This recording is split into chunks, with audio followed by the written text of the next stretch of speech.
যখন মাইয়েতকে কবরে শোয়ানো হয় তখন সে তাকে দাফন করে যাওয়া ব্যক্তিদের হাঁটার খসখস আওয়াজ শুনতে পায়।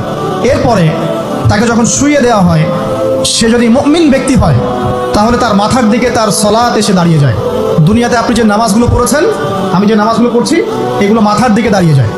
ডান দিকে চলে আসে তার সওম, সওম মানে কি? রোজা। বাম দিকে চলে আসে যাকাত, যাকাত মানে কি? যাকাতের সাথে তো আমরা পরিচিত নই। আমরা ওই যে রাস্তাঘাটে যে দান খয়রাতগুলো উঠানো হয়, এগুলোর সাথে খুব পরিচিত। এই যে একটা হাদিসের কথা শুরু করলাম, যে আনসার সাহাবী কারা ছিল? যারা মুহাজির সাহাবীদেরকে আশ্রয় দিয়েছে। এখন এই সাহাবীদের মধ্যে একজন ইন্তেকাল করেছে, তার লাশ যখন রাখা হচ্ছে তখন নবীজি বলছেন মাথার দিকে মাইয়েতের আসে কি? সলাত। সলাত মানে কি? নামাজ। 5 ওয়াক্ত নামাজ আজকে থেকে ছাড়বেন? ওয়াদা করেন আজকে থেকে 5 ওয়াক্ত নামাজ ছাড়বো না ইনশাআল্লাহ। একটা হাদিস খালি বলি, মান তারাকা সালাতান মুতাআম্মিদান ফাকাদ কাফারা, মান তারাকা সালাতান মুতাআম্মিদান ফাকাদ কাফারা।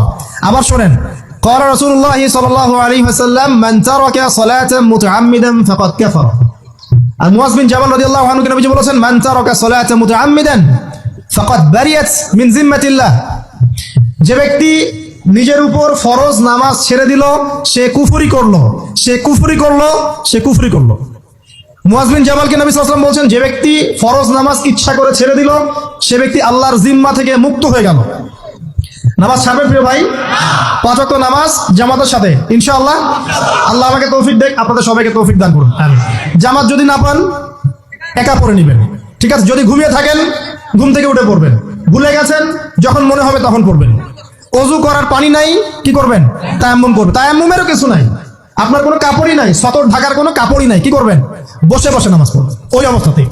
মানে আপনার ওযু করার কোনো পানি নাই, তায়াম্মুমের কিছুই নাই, কাপড়ও নাই সতরে, তখনও নগ্ন হয়ে বসেই নামাজ পড়তে হবে, মাফ নাই। যখন শোয়ানো হবে মাথা থেকে কি থাকবে? সালাত। তাহলে আমরা যারা ফরজ সালাত এখন আদায় করছি না, আজকে তওবা করেন, বলেন আস্তাগফিরুল্লাহ আল্লাযী লা ইলাহা ইল্লা হুয়াল হাইয়ুল কাইয়্যুম ওয়া আতুবু ইলাইহি। হে আল্লাহ, আমরা তওবা করছি, সারা জীবনে যত নামাজ পড়ি নাই, এই সমস্ত নামাজ না পড়ার পাপ থেকে তোমার কাছে তওবা করছি।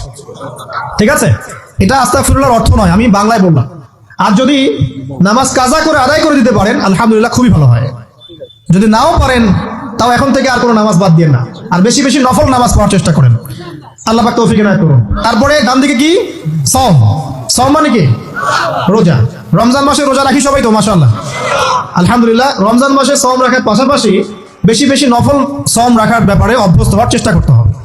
সবচেয়ে সেরা সওমগুলো হচ্ছে মাসের 3 দিন, আইয়ামে বীজে সওম, চাঁদের 13, 14 এবং 15 তারিখ। আর সপ্তাহে 2 দিন, সেটা হলো বৃহস্পতিবার এবং কি? সোমবার। আল্লাহ পাক তৌফিক দান করুন, আমিন। এছাড়া আরাফার সওম আছে, আশুরার সওম আছে, ঠিক আছে? জিলহজ মাসের প্রথম 10 দিন রাখতে পারেন, ইত্যাদি। এবার বাম দিকে কি? যাকাত। যেটা বলছিলাম, যাকাতের সাথে আমরা খুব একটা পরিচিত নই, অথচ যাকাত একটা ফরজ ইবাদত।